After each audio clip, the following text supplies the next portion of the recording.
Mes chers compatriotes, Kenneth Kaunda disait en son temps, je cite, « Rien ne réussit aussi efficacement à unir un peuple que la lutte contre un ennemi commun. » Fin des citations. Aujourd'hui, notre génération sait pertinemment bien le rôle que joue la RDC depuis la nuit des temps et elle a pleinement conscience que sans elle, l'humanité tout entière vivra dans une paix apparente et dans une prospérité économique très fragile. Chaque citoyen congolais mérite de voir son pays renaître de ses cendres et s'épanouir dans la paix, la stabilité et la prospérité. Étant témoin de notre époque, prêt à œuvrer pour l'émergence d'une nation forte, unie et résiliente face aux défis auxquels elle fait face, je m'octroie à nouveau le devoir de m'adresser à la nation avec un faisceau d'orientation en vue de sortir la RDC du gouffre de l'humiliation internationale. Je sais, tout comme vous, que notre pays traverse une période particulièrement complexe et douloureuse. Une période marquée par des événements dramatiques qui affectent quotidiennement notre vie et rendent incertaines les espérances d'une génération qui ne demande rien de plus au monde qu'une prospérité sociale assise sur une paix durable. En effet, la guerre d'occupation rwandaise, caractérisée par une philosophie déshumanisante, hégémonique et anthropophagique qui dure depuis pratiquement 3 décennies, a non seulement déstabilisé notre pays, mais a aussi ouvert une blessure béante au cœur de l'Afrique dont la cicatrisation exigera beaucoup d'efforts collectifs. Aujourd'hui plus que hier, l'opinion internationale, dont la majorité de sa population est constituée de citoyens épris de justice, de liberté dans leur dimension la plus véloce, en l'occurrence les nouvelles technologies de l'information et de la communication, exhibe quotidiennement avec audace le projet criminel de Paul Kagame et les dangers qu'il représente pour le peuple rwandais et pour l'Afrique tout entière. Bandeko, l'ère du nouvel ordre a sonné. Nous devons prendre conscience de l'urgence d'agir, non seulement pour mettre un terme à cette guerre, mais aussi pour restaurer la dignité de notre peuple. L'issue de ces conflits, bien que difficile à envisager dans sa globalité, peut néanmoins être résorbée sous 3 volets stratégiques, à savoir les volets diplomatiques, les volets politiques et le volet citoyen. Sur le plan diplomatique, je pense qu'il est juste de rappeler que des nations comme les États-Unis d'Amérique, la France, le Royaume-Uni, le Canada et bien d'autres ont un rôle crucial à jouer dans la résolution pacifique et surtout intelligente de ces conflits. Pourquoi? Parce qu'ils connaissent pertinemment bien l'origine et le contour de cette guerre d'agression. Nous apprécions d'ailleurs à leur juste valeur les différentes positions prises contre le Rwanda et les pressions exercées sur certains de ses dirigeants, notamment au travers des sanctions depuis l'occupation de la ville touristique de Goma. C'est déjà un bon signal.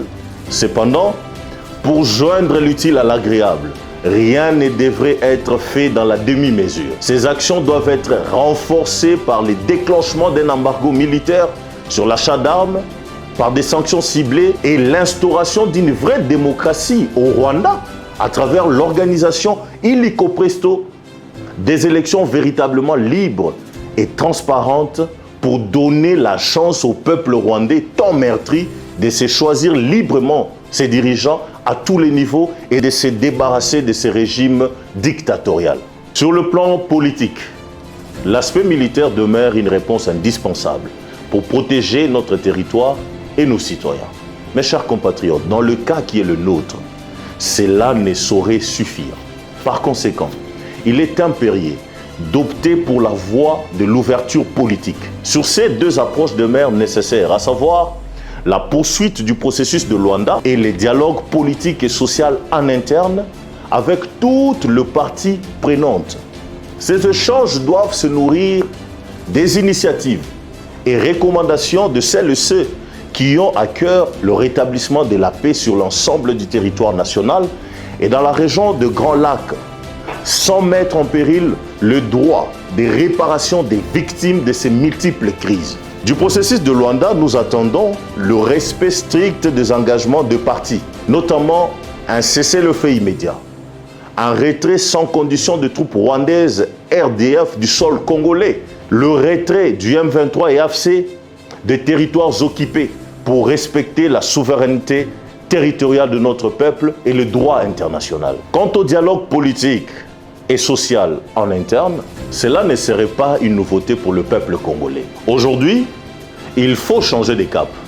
La visée, c'est d'être non pas dans la perspective de la quête du pouvoir pour le pouvoir, ou dans l'affirmation de l'opposition pour l'opposition, mais plutôt d'organiser les forces sociales qui s'engagent ensemble dans l'action politique pour lutter contre la pauvreté, promouvoir le développement plénier du peuple, ouvrir de nouvelles voies d'éducation et inventer de nouvelles méthodes de promotion de la vie dans le grand domaine tel que celui de la santé, de l'agriculture et de la créativité. Ainsi parlait le philosophe Kamana d'heureuse mémoire.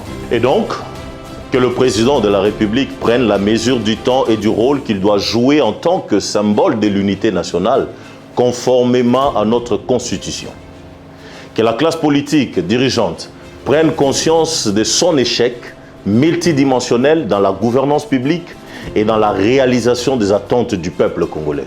Que l'opposition s'émancipe, se dépassionne des a priori minimalistes et se positionne comme des forces politiques ayant des solutions alternatives. Que la société civile continue à jouer son rôle de contrôle de l'action publique et de balance des chocs sociopolitiques afin d'épargner à notre pays un épisode chaotique. De ces dialogues devrait découler la mise en place d'un nouveau gouvernement en République démocratique du Congo, et c'est avec une connotation d'ouverture et non d'union, car la nation congolaise n'est pas divisée et elle restera éternellement indivisible. Je prône la mise en place d'un gouvernement d'ouverture et non de façade ou de complaisance qui permettra à la RDC de restaurer un climat de confiance et de cohésion sur toute l'étendue de son territoire national. Nos attentes pour ce gouvernement sont limpides. Nous voulons simplement que le prochain gouvernement d'ouverture mette un terme, une fois pour toutes, et ce, par voie de fait et de droit, aux maux qui minent notre nation, tels que la corruption, l'impunité, le clientélisme, le régionalisme, la gabegie financière, la vanité, et qui, somme toute, constituent des ennemis internes d'ordre moral à éradiquer pour offrir à notre pays cet avenir radieux qu'est rêvé notre prophète politique, je cite, Patrice Emery Lumumba. Chers compatriotes, le nouvel ordre est arrivé. Chaque génération doit, dans une relative opacité, connaître sa mission, l'accomplir ou la trahir. Dixit Frantz Fanon. Dans la droite ligne de la quête des responsabilités citoyennes censée être le préalable de la refonte de notre nation, la redéfinition du paysage politique congolais est urgemment tributaire du nettoyage de notre pensée collective afin de créer un nouveau modèle de patriotisme au cœur de l'Afrique qui se veut foncièrement exaltant.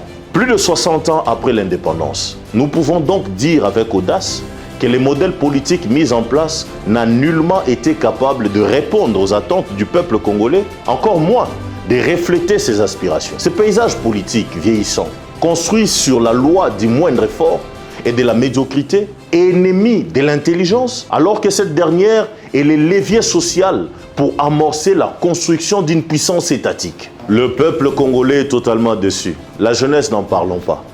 Elle est indignée, frustrée à cause de ces multiples tâtonnements politiques et n'a plus aucunement foi au rôle que doivent jouer les partis politiques congolais, car ceux-ci se révèlent à l'usure du temps être de partis à caractère alimentaire, régional, individualiste, tribal et sans base idéologique.